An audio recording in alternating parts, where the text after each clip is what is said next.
नमस्कार, मैं Sarika media today TV में आपका स्वागत है।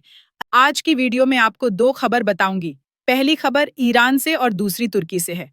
ईरान ने हिंद महासागर और ओमान की खाड़ी में धुआंधार सैन्य अभ्यास किया। ईरान की नौसेना ने समुद्र में इतनी मिसाइलें बरसाईं जिससे इजराइल की टेंशन बढ़ गई है। ईरान ने ड्रोन और इलेक्ट्रॉनिक युद्ध का प्रदर्शन करते हुए 2 दिवसीय सैन्य अभ्यास किया है। इसे ईरान की तरफ से इजराइल और अमेरिका को संदेश देने की कोशिश माना जा रहा है। वहीं दूसरी तरफ तुर्की ने इजराइल के विरोध में अपने बंदरगाहों पर आने वाले जहाजों से शपथ पत्र लेना शुरू कर दिया है। शपथ पत्र के जरिए तुर्की अपने बंदरगाह पर आने वाले हर जहाज से पूछताछ कर रहा है कि उसका कोई ताल्लुक इजराइल से तो नहीं है। तुर्की के बंदरगाह से गुजरने वाले हर जहाज को शपथ पत्र के जरिए ये बताना होता है कि उसका इजराइल से कोई लेना देना नहीं है। पूरी खबर आपको विस्तार से बताती हूँ। ईरान ने उत्तरी हिंद महासागर और ओमान की खाड़ी में सैन्य अभ्यास किया है। 2 दिवसीय अभ्यास में ईरान की नेवी और एयरफोर्स पनडुब्बी यूनिट, तटीय और समुद्र आधारित मिसाइल लॉन्च प्लेटफॉर्म और इलेक्ट्रॉनिक युद्ध टीमें शामिल थीं। अभ्यास शुरू करते हुए ईरानी नौसेना के जहाजों ने ओमान की खाड़ी और हिंद महासागर में मिसाइलें दागीं। इजरायल के साथ जून में हुए युद्ध के बाद ईरान का यह पहला सैन्य अभ्यास है। ऐसे में इजरायल और अमेरिका की इस पर नजर है। ईरानी सेना के प्रवक्ता हस्सानी ने बताया है कि तेहरान ने इस अभ्यास को इक्तेदार 1404 नाम दिया है। इसका मकसद समुद्री टारगेट भेदने के उद्देश्य से छोटी, मध्यम और लंबी दूरी की सटीक क्रूज मिसाइलों को परखना है। इसका प्राथमिक लक्ष्य युद्ध की तैयारी को बढ़ावा देना, कमान क्षमताओं को बढ़ाना, निवारक क्षमता विकसित करना और ईरानी जनता में सुरक्षा की भावना का संचार करना ही। ईरान का यह अभ्यास इजरायल और अमेरिका के साथ तनाव को दिखाता है। इजरायल और अमेरिका के साथ जून में हुए संघर्ष में ईरान ने अपनी मिसाइलों का इस्तेमाल किया था। ईरान के रक्षा मंत्रालय ने बयान में कहा कि दुश्मन को समझना चाहिए कि उसके किसी भी दुस्साहस का कड़ा जवाब दिया जाएगा। ईरानी रक्षा मंत्री अजीज नसीरजादेह ने कहा कि उनके देश के पास अब इजरायल के खिलाफ इस्तेमाल की गई मिसाइलों से बेहतर मिसाइलें हैं। ईरान के सर्वोच्च नेता अली खामेनेई के सलाहकार याह्या रहीम सव्वी ने कहा है कि इजरायल के साथ भविष्य में किसी संघर्ष की संभावना से इनकार नहीं किया जा सकता है।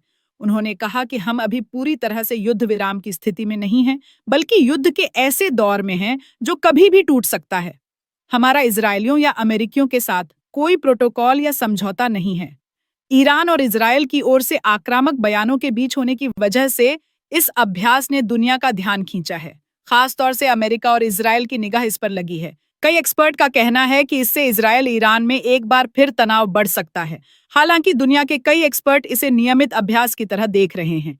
ईरान के सरकारी टीवी ने कहा है कि फ्रिगेट IRIS सबलान और एक छोटे पोत IRIS गणवेह ने समुद्र में स्थित लक्ष्यों पर नासिर और कादिर क्रूज मिसाइलें दागकर उन्हें निशाना बनाया। अभ्यास के दौरान तटीय बैटरियों ने भी गोलाबारी की। ईरान की नौसेना में करीब 18,000 कर्मी हैं। बंदरगाह शहर बंदर अब्बास में स्थित यह नौसेना ओमान की खाड़ी, हिंद महासागर और कैस्पियन सागर में गश्त करती है। अब बढ़ते हैं दूसरी खबर की तरफ। यूरोप और एशिया में फैले तुर्की ने इजरायल के खिलाफ एक नया मोर्चा खोल दिया है।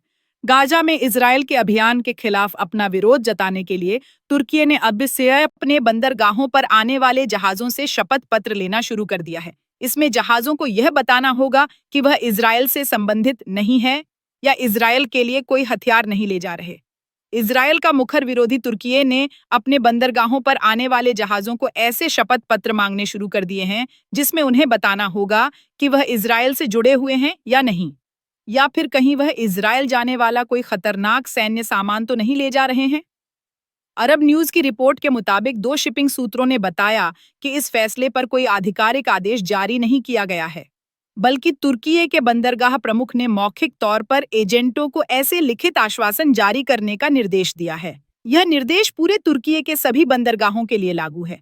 जानकारी के मुताबिक जहाजों को मिले गारंटी पत्र में इस बात का उल्लेख होना चाहिए कि जहाज का मालिक, मैनेजर या संचालक कोई भी इजरायल से संबंधित नहीं है।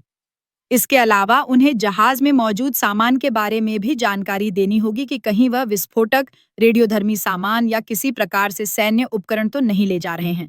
हालांकि तुर्की के परिवहन मंत्री का अभी इस फैसले को लेकर किसी तरह का कोई बयान नहीं आया है।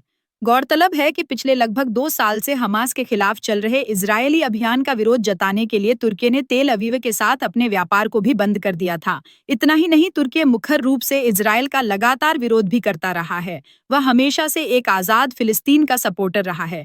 हाल ही में इजरायल द्वारा गाजा में शुरू किए गए नए अभियान को लेकर भी तुर्की ने अपना विरोध दर्ज कराया है।